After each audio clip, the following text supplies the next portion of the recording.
কন্যা রাশির জাতক জাতিকাদের জন্য ২১ জুলাই থেকে ১১ আগস্ট পর্যন্ত সময়কালটি এক বিশেষ আধ্যাত্মিক ও গ্রহ সংক্রান্ত পরিবর্তনের মধ্য দিয়ে যাবে। এই সময়ে চন্দ্র মিথুন রাশিতে প্রবেশ করবে এবং সেখানেই আগে থেকেই অবস্থান করছেন দেবগুরু বৃহস্পতি। এই দুটি শুভ গ্রহের মিলনে গঠিত হচ্ছে গজকেশরী রাজযোগ, যা অত্যন্ত পবিত্র এবং সৌভাগ্যদায়ক এক সময়ের ইঙ্গিত দেয়। এটি এমন এক সময় যখন আকাশের জ্যোতিষচক্রে দেবী শক্তির একটি স্পষ্ট প্রবাহ আপনার জন্মরাশির কুঠিরে প্রবেশ করতে শুরু করেছে। দেবী মা স্বয়ং যেন আপনার জীবনে প্রবেশ করছেন আশীর্বাদ ও সাফল্যের বার্তা নিয়ে। এই শুভ সময়ের প্রভাবে আপনার জীবনে ধীরে ধীরে শুভদৃষ্টি প্রসারিত হবে। একের পর এক ভালো ঘটনা ঘটতে শুরু করবে। অনেক দিন ধরে যেসব কাজে বারবার বাধা আসছিল, সেগুলো আচমকা উন্মুক্ত হয়ে যেতে পারে। সংসার, কর্মক্ষেত্র ও সামাজিক জীবন সবখানেই শান্তির সুবাতাস বইবে। আপনি নিজেই লক্ষ্য করবেন কোথা থেকে যেন এক অনন্ত শুদ্ধ শক্তি আপনার চারপাশে ছড়িয়ে পড়েছে। এই সময় আত্মবিশ্বাস বাড়বে, নিজের ওপর আস্থা গড়ে উঠবে। যেসব স্বপ্ন আপনি মনে মনে লালন করেছিলেন বহুদিন, তারা যেন বাস্তবে রূপ নিতে চায় এই সময়ের মধ্য দিয়ে। দেবী মা শুধু একা নন, তার সাথে তাঁর আত্মীয়া শক্তিরাও আপনার জীবনে আগমন করছেন। এই আগমন মানে শুধুই ধর্মীয় বা আধ্যাত্মিক নয়, বাস্তবিক জীবনে তার ফলও প্রতিফলিত হতে শুরু করবে। যেমন পরিবারে হঠাৎ করে আনন্দের খবর আসা, সম্পত্তি সংক্রান্ত সমস্যার মীমাংসা, বা ঘরে নতুন কিছু শুরুর ইঙ্গিত। আপনি যদি এই সময় ঘর পরিবর্তন, গৃহনির্মাণ, নতুন কিছু ক্রয় বা বিনিয়োগের কথা ভাবেন, তবে সেই পরিকল্পনাগুলো অত্যন্ত শুভফলদায়ক হতে পারে। স্বপ্নের মধ্যেও আপনি কিছু বার্তা পেতে পারেন। কোনো দেবী বা মহিলা রূপে কারো দেখা পাওয়া, সাদা বা হলুদ পোশাকে কোনো অচেনা নারীর আবির্ভাব, বা জলঘেরা কোনো মন্দির, এই রকম কিছু চিত্র বা ঘটনা যদি আপনি অনুভব করেন, তবে বুঝে নেবেন এরা অলৌকিক নির্দেশ। দেবী আপনার সাথে যোগাযোগ করছেন তাঁর নিজস্ব ইঙ্গিতে। এই সময় তাই মনকে খোলা রাখতে হবে, বাহ্যিক ঘটনাকে ভেতরের অনুভব দিয়ে বুঝে নিতে হবে। মনের মধ্যে ভেসে ওঠা অনুভবগুলো আর সাধারণ থাকবে না, এরা দিশা দেখাবে, পথ খুলে দেবে। চন্দ্র ও বৃহস্পতির মিলন মিথুন রাশিতে অর্থাৎ আপনার ষষ্ঠ ঘরের চারপাশে এই যোগ, এটি আপনাকে জীবনের ছোট ছোট দৈনিক সংকটে শক্তি দেবে। যারা আপনার প্রতি ঈর্ষান্বিত বা ষড়যন্ত্রমূলক আচরণ করত, তাদের দৃষ্টিভঙ্গি ধীরে ধীরে বদলাতে থাকবে। একরকম গৌরব ও প্রতিপত্তির ছায়া আপনার উপর পড়বে। কর্মক্ষেত্রে পুরনো কোনো যোগাযোগ নতুনভাবে ফিরে আসতে পারে, বা কেউ আপনাকে এমন এক প্রস্তাব দিতে পারে যা আপনার চিন্তার বাইরে ছিল। এই সময়টা তাই খোলা মন আর সদিচ্ছার সঙ্গে গ্রহণযোগ্য হতে হবে। আপনার মধ্যে এক ধরনের অভ্যন্তরীণ পরিবর্তনও ঘটবে। আপনি হঠাৎ করেই নিজের জীবনের গতিপথ, লক্ষ্য বা উদ্দেশ্য নিয়ে নতুনভাবে ভাবতে শুরু করবেন। আপনি বুঝতে পারবেন অতীতের কিছু অভ্যাস, কিছু ভয় বা সংকোচ আপনার চলার পথে বাধা দিচ্ছিল। গজকেশরী রাজযোগের শক্তিতে আপনি সেই জড়তা কাটিয়ে উঠে সামনে এগোতে পারবেন। নিজের ইচ্ছাশক্তি ও বাস্তব বুদ্ধিকে একত্রে কাজে লাগাতে পারবেন। এই সময় কারো কাছ থেকে গুরু পরামর্শ পেতে পারেন। হয়তো কোনো বয়স্ক ব্যক্তি, কোনো শিক্ষক বা আধ্যাত্মিক পথপ্রদর্শক হঠাৎ করে আপনাকে কিছু বলবেন, যেটা আপনার মন ও জীবনের দিক পাল্টে দিতে পারে। এমনকি কখনো কখনো এই ধরনের নির্দেশ আসতে পারে আপনারই আত্মচেতনার গভীর থেকে, মনোসংযোগ, ধ্যান বা নির্জন সময়ের মধ্যে থেকে। এই সময় যেসব অনুভব আসবে সেগুলোকে গুরুত্ব দিন। কারণ দেবী মা শুধু বাইরে থেকে নয়, ভিতর থেকেও আপনাকে কথা শোনাবেন। এই বিশেষ সময়কাল ২১ জুলাই থেকে ১১ আগস্ট কন্যা রাশির জাতকদের জন্য কর্মজীবনের ক্ষেত্রে এক নতুন দিগন্ত উন্মোচন করছে। যারা বহুদিন ধরে কর্মস্থলে স্থবিরতা অনুভব করছেন, পদোন্নতি আটকে আছে, বা নিজের যোগ্যতার যথাযথ মূল্যায়ন পাননি, তাদের জন্য এখন শুরু হচ্ছে এক পুনর্জাগরণের সময়। বৃহস্পতির দৃষ্টি এবং চন্দ্রের চলাচল কর্মভাগে এমন এক প্রবাহ সৃষ্টি করছে, যার ফলে আপনি হয়তো অপ্রত্যাশিতভাবে নতুন কোনো দায়িত্ব বা পদ পেতে পারেন। সেই পদটি হয়তো আপনার স্বপ্নের সঙ্গে একেবারে মিলে যাবে না, কিন্তু এটিই ভবিষ্যতের দিকচিহ্ন রচনা করবে। এই বিশেষ সময়কাল ২১ জুলাই থেকে ১১ আগস্ট কন্যা রাশির জাতকদের জন্য কর্মজীবনের ক্ষেত্রে এক নতুন দিগন্ত উন্মোচন করছে। যারা বহুদিন ধরে কর্মস্থলে স্থবিরতা অনুভব করছেন, পদোন্নতি আটকে আছে, বা নিজের যোগ্যতার যথাযথ মূল্যায়ন পাননি, তাদের জন্য এখন শুরু হচ্ছে এক পুনর্জাগরণের সময়। বৃহস্পতির দৃষ্টি এবং চন্দ্রের চলাচল কর্মভাগে এমন এক প্রবাহ সৃষ্টি করছে, যার ফলে আপনি হয়তো অপ্রত্যাশিতভাবে নতুন কোনো দায়িত্ব বা পদ পেতে পারেন। সেই পদটি হয়তো আপনার স্বপ্নের সঙ্গে একেবারে মিলে যাবে না, কিন্তু এটিই ভবিষ্যতের দিকচিহ্ন রচনা করবে। যারা ব্যবসা বা ফ্রিল্যান্সের সঙ্গে যুক্ত, তাদের জন্য এই সময় আর্থিক দিক থেকে বেশ লাভজনক হতে পারে। আপনি হঠাৎ করেই কিছু অর্ডার, ক্লায়েন্ট বা বিনিয়োগকারীর সঙ্গে যোগাযোগে আসবেন, যারা আপনার কাজের পরিধি বাড়িয়ে দিতে পারে। অনেকদিন ধরে আটকে থাকা কোনো চুক্তি বা প্রজেক্ট হঠাৎ করেই এগিয়ে যাবে, যেন দেবী মা নিজ হাতে আপনার পথ থেকে সব বাধা সরিয়ে দিচ্ছেন। আপনি অনুভব করবেন, যেখানে আগে রুদ্ধদ্বার ছিল, সেখানেই এখন আলোর সিঁড়ি। এমনও হতে পারে যে এই সময়ে আপনি অর্থ উপার্জনের এক নতুন পথ খুঁজে পাবেন। হয়তো কোনো পুরনো দক্ষতা বা শখ, যেটাকে আপনি এতদিন অবহেলা করেছেন, তা থেকেই আয় শুরু হতে পারে। মনে রাখবেন, বৃহস্পতির অবস্থান এমন যে আপনার জ্ঞান ও অভিজ্ঞতা এই সময় আপনার জীবনের দিশা বদলে দিতে পারে। আপনি যদি লেখালেখি, পাঠদান, অনলাইন কাজ বা সৃষ্টিশীল কোনো পেশার সঙ্গে যুক্ত হন, তবে এই সময় আপনার পরিচিতি ও আয় উভয়ই বাড়তে থাকবে। অর্থনৈতিক দিক থেকে এই সময়টি স্থিতিশীল এবং ধীরে ধীরে উন্নতিশীল। আপনি এমন কিছু আয় করতে পারবেন যেটা নির্ভরযোগ্য এবং দীর্ঘমেয়াদী। এটা হতে পারে মাসিক ভিত্তিক পেমেন্ট বা কোনো রকম চুক্তিভিত্তিক আয়।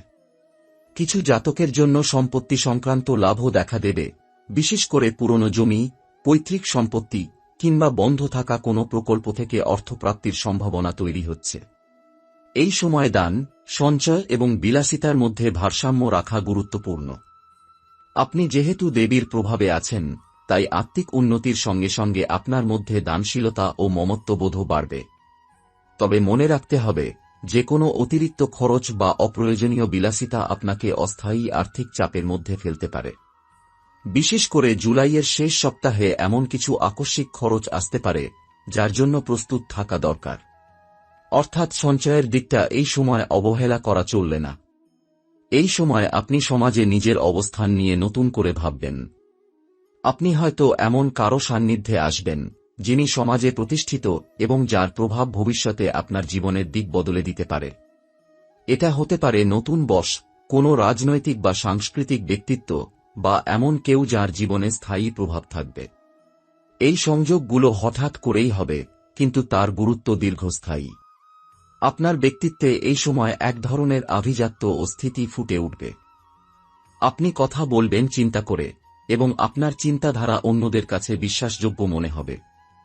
এমনকি যারা আগে আপনাকে গুরুত্ব দিত না, তারাও এখন আপনাকে গুরুত্ব দেবে। যদি আপনি শিক্ষকতা, উপদেষ্টা, প্রশাসনিক দায়িত্ব বা নেতৃত্বমূলক কোনো ভূমিকার সঙ্গে যুক্ত হন, তবে এই সময় আপনার সিদ্ধান্ত ও উপস্থিতি প্রশংসিত হবে। এই সময়ের আরেকটি গুরুত্বপূর্ণ দিক হচ্ছে সামাজিক সম্মান এবং ব্যক্তিত্বের ঔজ্জ্বল্য বৃদ্ধি। কন্যা রাশির জাতকরা যেহেতু স্থির প্রকৃতির এবং আত্মসংযমী, তাই এই সময় তাদের নেতৃত্বগুণ, ধৈর্য ও নিষ্ঠার স্বীকৃতি মিলবে। হঠাৎ করে কোনো প্রাপ্তি, বিশেষ সম্মাননা বা মিডিয়া কভারেজও ঘটতে পারে। এমন কিছু হবে যা হয়তো আপনি প্রত্যাশাও করেননি। এই সময়টা শুধু কর্ম বা অর্থ নয়, বরং একজন ব্যক্তি হিসেবে আপনার উদ্ভাসন বা আত্মপ্রকাশের সময়। আপনি নিজের মধ্যে এক নতুন আত্মবিশ্বাস খুঁজে পাবেন। যত বেশি আপনি নিজের ওপর বিশ্বাস রাখবেন, তত বেশি আপনার চারপাশের জগৎও আপনাকে সমর্থন করতে শুরু করবে। দেবী মা যেন আপনাকে হাতে ধরে পথ দেখাচ্ছেন, আপনাকে শুধু চোখ খুলে রাখতে হবে আর সাহস করে হাঁটতে হবে সেই পথে। যারা বিবাহিত, তাদের জীবনে এই সময় দাম্পত্য সম্পর্ক আরও স্থিতিশীল এবং পরিণত হয়ে উঠতে পারে। আপনি হঠাৎ করেই অনুভব করবেন, সঙ্গীর সঙ্গে এমন কিছু বিষয়ে কথা হচ্ছে, যেগুলো এতদিন চাপা পড়েছিল। হয়তো পুরনো কোনো ভুল বোঝাবুঝির মীমাংসা হবে, কিংবা নতুন করে ঘর বাঁধার স্বপ্ন বাস্তবের ছোঁয়া পাবে। এই সময় আপনি বুঝতে পারবেন, ভালোবাসা মানে শুধু আবেগ নয়, এ এক ধরনের আত্মিক শক্তি, যেটি আপনাকে গঠন করে, দিশা দেয়। অন্যদিকে যারা প্রেমের সম্পর্কে রয়েছেন, তাদের জন্য এই সময় দুইভাবে যেতে পারে। একদিকে ঘনিষ্ঠতা বাড়বে, অন্যদিকে যদি সম্পর্কের ভিত দুর্বল হয় তবে সেই ফাঁকও স্পষ্ট হয়ে উঠতে পারে।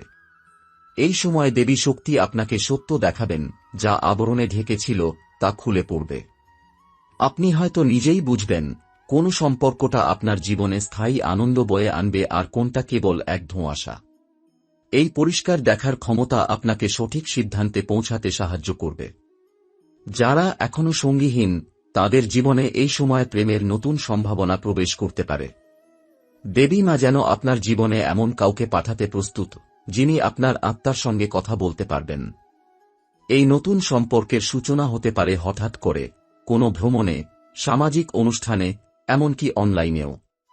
তবে এই সময় যেসব মানুষ আপনার জীবনে আসবে, তারা সাধারণ কেউ নয়। এরা এমন কেউ হবেন যারা ক্ষমিক সম্পর্কের ধারক, অর্থাৎ পূর্বজন্ম, অতীত অভিজ্ঞতা বা আত্মার কোনো গোপন চুক্তির অংশ হিসেবে আপনার জীবনে প্রবেশ করছেন। পরিবারের দিক থেকেও এই সময় এক আবেগঘন অধ্যায় শুরু হবে। আপনি হয়তো বাবা মা, ভাই বোন বা সন্তানের সঙ্গে এমন কিছু আবেগ ভাগ করে নেবেন, যেটা আপনাকে মানসিকভাবে আরও কাছাকাছি এনে দেবে। বিশেষ করে কন্যা রাশির জাতক জাতিকারা যারা সব সময় দায়িত্ববান ভূমিকা পালন করেন, তারা হঠাৎ করেই নিজেকে কিছুটা হালকা, উজ্জ্বল এবং আবেগপ্রবণ অনুভব করতে পারেন।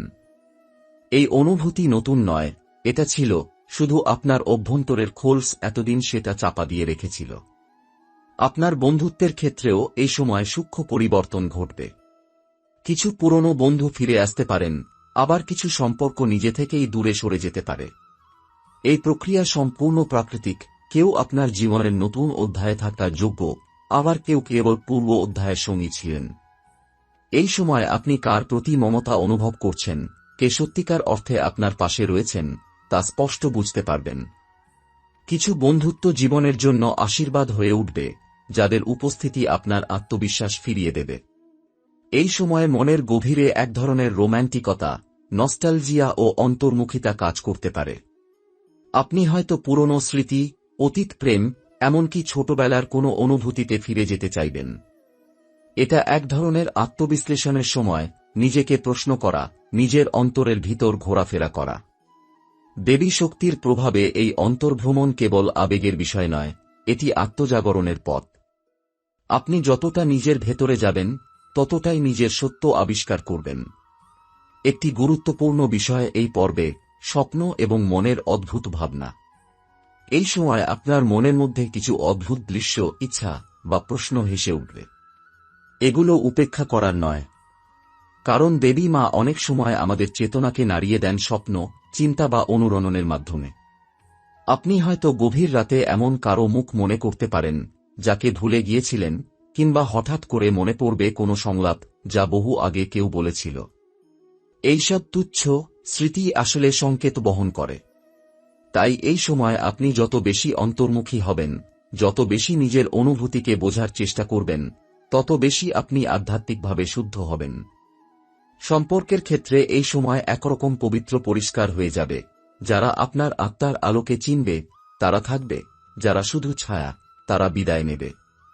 এই সময় যারা সন্তান চান, তাদের জন্য আশীর্বাদ বর্ষিত হতে পারে। সন্তান লাভের সম্ভাবনা দেখা দেবে বা নতুনভাবে সন্তান পরিকল্পনার চিন্তা জন্ম নিতে পারে। এটি শুধু পারিবারিক পরিপূর্ণতার দিক থেকেই নয়, আত্মিক সম্পূর্ণতার দিক থেকেও গুরুত্বপূর্ণ।